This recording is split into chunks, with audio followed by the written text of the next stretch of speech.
Hello, welcome back to my channel. If you're new here, my name is Melissa. Welcome to 2020. I am so excited that we are finally in a new year. I love starting a new year. I'm sure like most of you, I love getting organized and prepped and planned and all of that good stuff. I'm really excited for 2020. I don't say that every year. Like I know there's people that are like, oh my God, I'm so excited for the new year and I can't wait and it's gonna be so great. But I actually feel like this year is just, I got a good feeling about this year. I'm real excited for it. So with that being said, I wanted to share with you guys what my plan is going into 2020. Whenever I go into a new year, I really like to do like a deep clean of my apartment, which I did that, and then declutter and reorganize and just kind of refresh my space. And I always usually create a new fitness routine for the new year. This year is no different. So I have created my new fitness routine. I have decluttered and deep cleaned my apartment, and now I'm ready to fully plan and jump into the prep for 2020.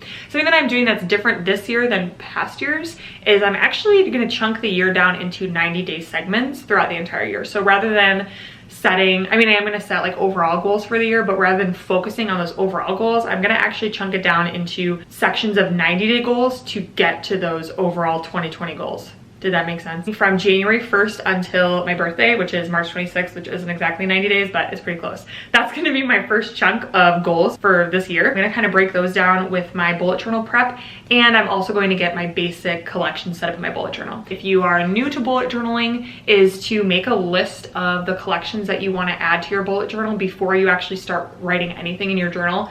I kind of learned that the hard way my first year with my bullet journal. I did not do this, and I feel like I kind of had stuff all over the place because it wasn't organized. What I do now is usually in the previous bullet journal, I'll make a collection and I'll just list out, like I'll go through my bullet journal from the past year and look at which collections really worked for me, which ones I didn't really touch or use, kind of how I want to change them going into the new year. With that being said though, let's jump right in. I'm excited to get planning for 2020. All right, so I wanted to just go through and show you guys the layouts that I did for 2020 and just take you guys through.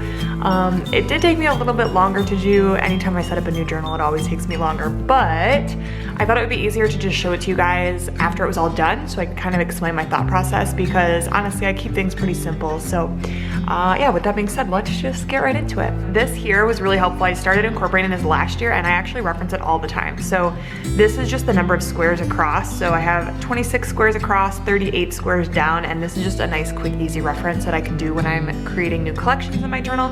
And then I always like to have a nice quote at the beginning of my journal, and I usually match it to like the color of my notebook for the year. So I did kind of that like port red color, and I just have my key here. I use the same exact key that's in the normal bullet journal method system, and then I also use a heart signifier to mark any like memories or gratitude. So I use that as a signifier, and then I do the asterisk for priority signifiers, so anything that I deem is like really important. And then next it just starts my index. I really started actually using the index the way that it was intended to probably about halfway through 2019, where I actually will like mark things with priority signifiers and then add them to the index, so I can actually go back and find like relevant information, which has been really helpful, especially, you know, at the end of a journal when it's pretty full.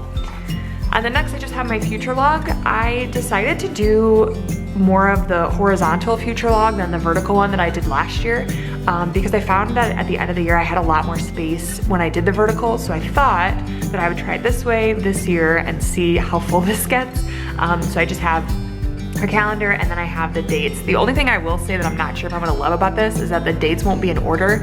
I did like last year when I did the vertical layout for 2019, that I like wrote out every single day of the month, so that way everything was in order. This time it's gonna kind of be out of order as I write things in here, so I don't know, we'll see how that goes. But that's my future log. And then next I have my 2020 reading list. I did a little bit of a doodle here, but I usually keep that pretty basic. I just have the numbers listed out. I like to shoot for 30 books in a year, so it's a little over 2 books a month. But last year for 2019, I think I ended the year reading 33 books, so I don't limit myself to this, but my minimum goal is always to try and hit 30. And then next I just have a log for Bailey.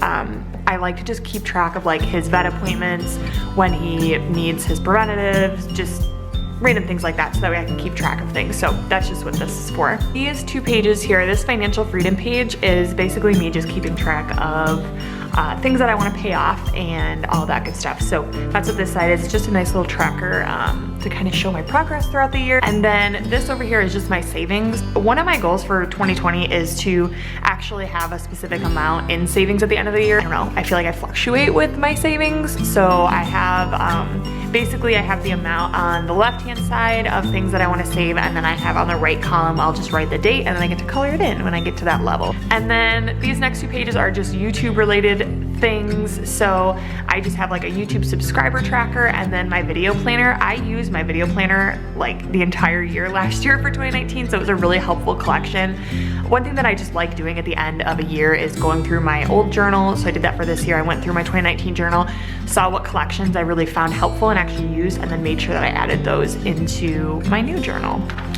And then on the left-hand side, I have my ideal day. So I'm creating kind of a newer routine just because I am starting my new job in 2020, and I wanted to kind of just map this out of what I wanted that to look like. My night routine is not changing too much, but I am changing things in my morning routine, especially as far as the times go. So that's what this page is. I wanted that to be a good reference page. And then this is just my, I'm really excited about this. So for every 90 days of 2019, instead of setting year-long goals, I'm actually doing 90-day challenges. So like this one is for January through, it's a little bit less than 90 days, but it's actually through my birthday in March. I think it's like 86 days, but I have different things that I'm going to break down just for 90 days. So every 90-day chunk of 2020 is going to be a new set of goals. So rather than setting like huge goals for the entirety of 2020, I'm just going to do like break it down into 90 days because I feel like that's way more manageable and I'm not gonna get so overwhelmed, I guess, and kind of fall off track. Like 90 days to me seems like manageable, you know what I mean? So I broke this down for the first 90 days of 2020 and I wrote down the different things that I want to do in these 90 days, and it correlates into my ideal day. So, and then I put this yes I can. I don't know why, but this became like my motto for 2020. I was journaling at the end of 2019 and kind of just reflecting back on everything, and all of a sudden this like phrase just came out and it like really inspired me. So I'm really excited about this. I think this is gonna be really cool because I'm not setting these huge 365 days from now I'm gonna be at this. It's just a lot more manageable, for me at least, to think of things in 90 days for this year. So that's my goal for 2020, is to break the year down into these 90-day segments and set new goals for each 90 days. I got this idea originally from the 12-week year. I've kind of tweaked it a little bit, but super excited about it. It's a really great book if you want to check it out. And then I just have my simple January. I didn't do a January cover page and I don't know how I feel about it. Found that the cover pages when I was doing them, like I don't ever look at them. They're just kind of like a creative page for me to do, so I don't really think I needed it, but now I kind of like miss having that cover page. But this is my setup for January. In case you guys are wondering, these titles here, I used the Tombow brush pens for these, and then these thicker ones, I use Micron pens. So just in case any of you guys are wondering. And then the actual writing that I did, I just used my Sharpie pens, which have been my go-to for a very long time now. So that is everything that I have set up for 2020. I'll just do like a quick flip through so you guys can see everything again.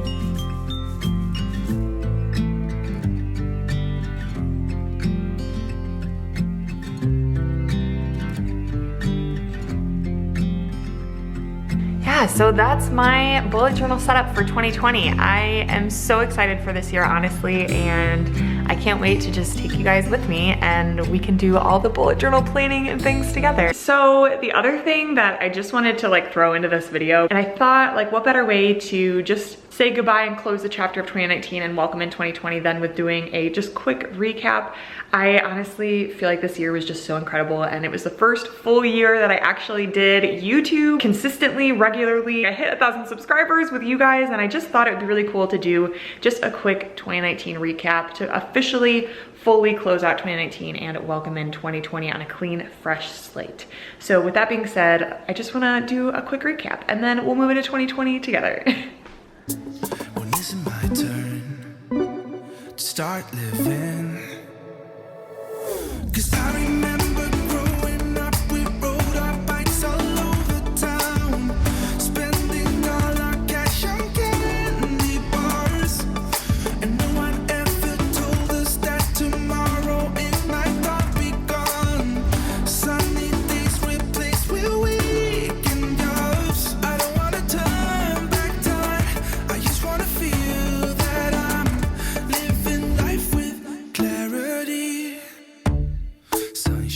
it's a new day. Gotta play it cool, keep my head up above the water. Yeah, it's all I gotta do. Quit drinking all that shit till I see the horizon. And when everything is so damn hard, I'll work through it. I postpone everything, worrying about stupid things. No more, no more. 'Cause I remember growing up, we rode our bikes all over town, spending all our cash on candy bars. And no one ever told us that tomorrow it might not be gone. Sunny days replaced with weekend jobs. I don't wanna turn back time, I just wanna feel that I'm living life with clarity. Keep my mind straight,